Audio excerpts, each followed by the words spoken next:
You think about aliens. I don't think there are any.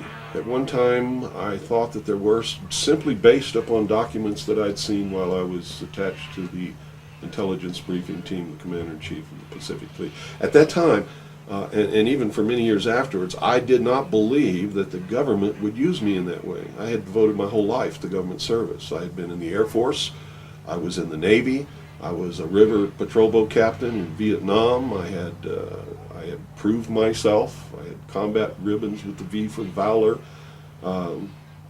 There was no doubt of my loyalty to my country. And maybe that's why it was so easy to use me, because I wouldn't doubt that what I saw was real. But over the years, I've done a lot of research. And what I've discovered is there's no proof existing anywhere that extraterrestrials are real, or that have ever visited this planet, or that they exist anywhere in the universe. There is not one shred of evidence anywhere. There is lots of evidence, tons of it in fact, that there are a group of people collectively known as the Illuminati who want us to believe in some extraterrestrial threat from space so that they can cause a world government, bringing together of all the people to resist that external threat. The first time that I saw any reference to that, I was reading some papers from the Carnegie Endowment Fund, and there was a record of a speech. It was a dinner for Viscount Ishii of the Japanese delegation, the Japanese Imperial delegation, in 1917. And John Dewey was one of the speakers. And the first sentence out of his mouth, as I was reading this, I almost fell out of my chair, because this was in 1917, and he said the best way to cause all the people of the world to come together in one world government and end war forever would be if we were attacked by some other species from some other planet. And boy, that just clicked with me, and I knew that that this is just another scam. This is the age of deception. There's no doubt about it. And then 8 times during Reagan's administration, he inserted almost the exact same phrase into 8 of his speeches. And it's a scam. That's what I can tell you. What they call UFOs, these craft that fly around the sky, are real. But they're not piloted by some little green guy from some other planet. They're owned and operated by the United States of America for one, the Soviet Union for another, probably Great Britain, Canada. I think the first really operable ones were probably manufactured in Western Canada, in the wilderness, in a place especially built to create those machines, like we created the Manhattan Project, and the same kind of secrecy surrounded it. So the technology is real. It's been kept secret, and it's been used to promote this concept that there's an alien threat to this earth. The cattle mutilations I've discovered in my research are nothing more than what's left after the government does its secret tests on the low-level radiation leakage from its atomic weapons assembly plants and atomic power plants. It's a low-level radiation monitoring project.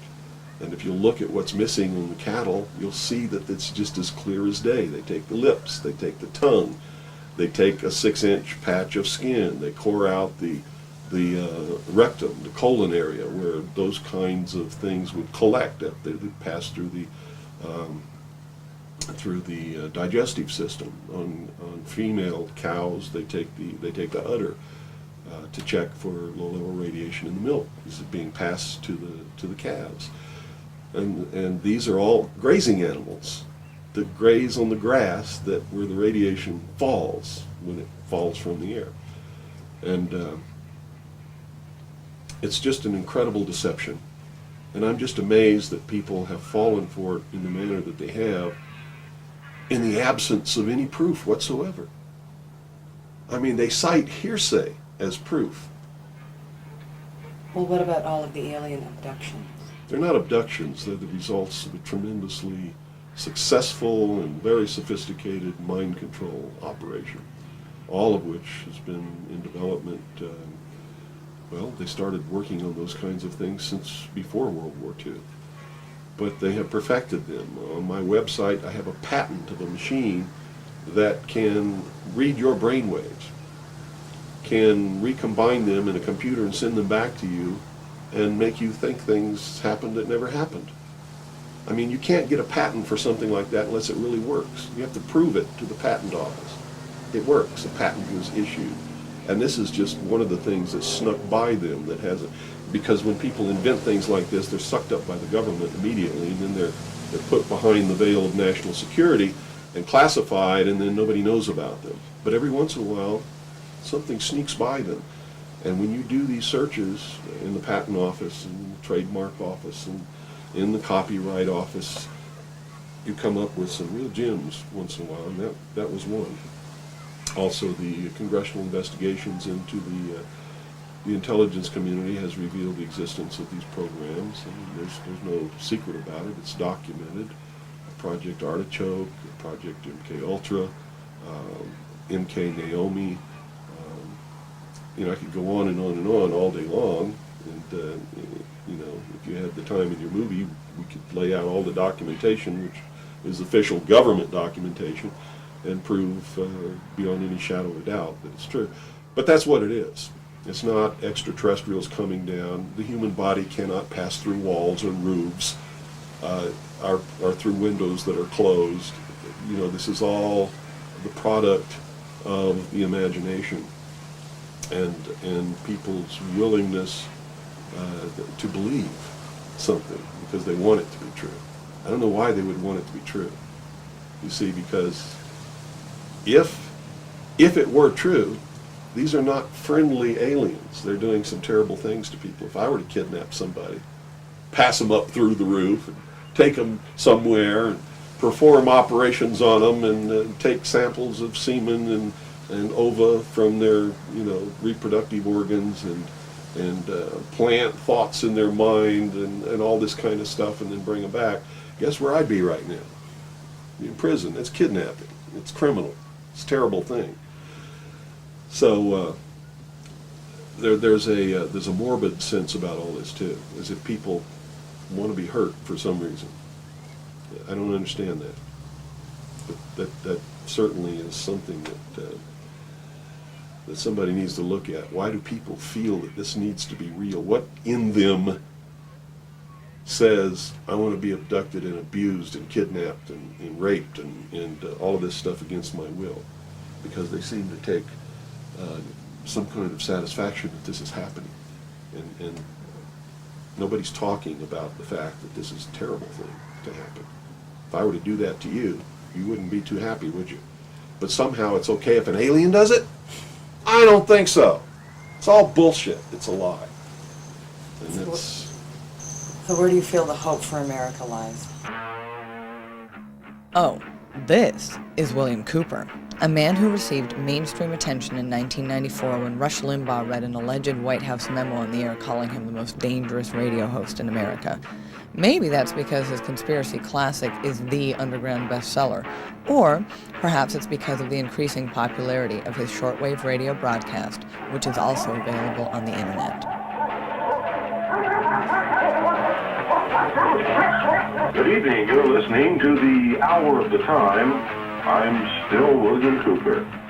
This was not an easy interview to net. He was the first person I asked, and after 8,000 miles and 6.5 weeks on the road, just about the last to agree. I guess he wanted to make sure I was serious. Nevertheless, I had to come alone, and I was required to follow clear rules of conduct. Well, at this point, I've done so much research on this. I have to tell you, there's only one way this is going. There's going to be a civil war in this country. And I hope the outcome of the war will be the reinstatement of constitutional Republican government. But whenever you have a war like that, you're going to have competing factions to be the winner. And whoever really has the power in the end is going to institute whatever kind of government they feel should be there. There are people in this country who believe that a religious theology or theocracy should prevail. Well, if that happened, we'd have burnings at the stake again, and inquisitions, and heretics, and all of these kinds of things. So that can't be allowed to happen. Can't be. Doesn't matter what my religion is. It can't be allowed to happen. There are people who want a socialist government, much like the one in Sweden. There are people who want to create in the United States what the Soviet Union had hoped to be. There are real Nazis, all of them socialists. Hitler was a socialist. So I see the future as being tremendously dangerous for all of us. Me and many others like me are going to perform a valiant attempt to reinstate, restore legitimate, lawful, constitutional Republican government. Whether or not we're going to be successful, I can't tell you. But I will tell you that once this war starts, it's going to be terrible, it's going to be bloody, and it'll last for 10 or 15 years. That's the nature of this kind of conflict. If you look around at all these mountains around here, there's enough guns, ammunition, supplies, clothing, and food buried in these mountains to support an army for 15 years. And I don't think the American people realize that they're on the brink of a civil war.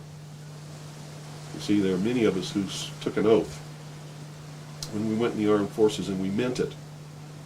We volunteered. We weren't drafted. We care about this country. And the oath was to protect and defend the Constitution against all enemies, foreign and domestic. And we will fulfill that oath, even if it means we die in the process of doing it. It's that simple.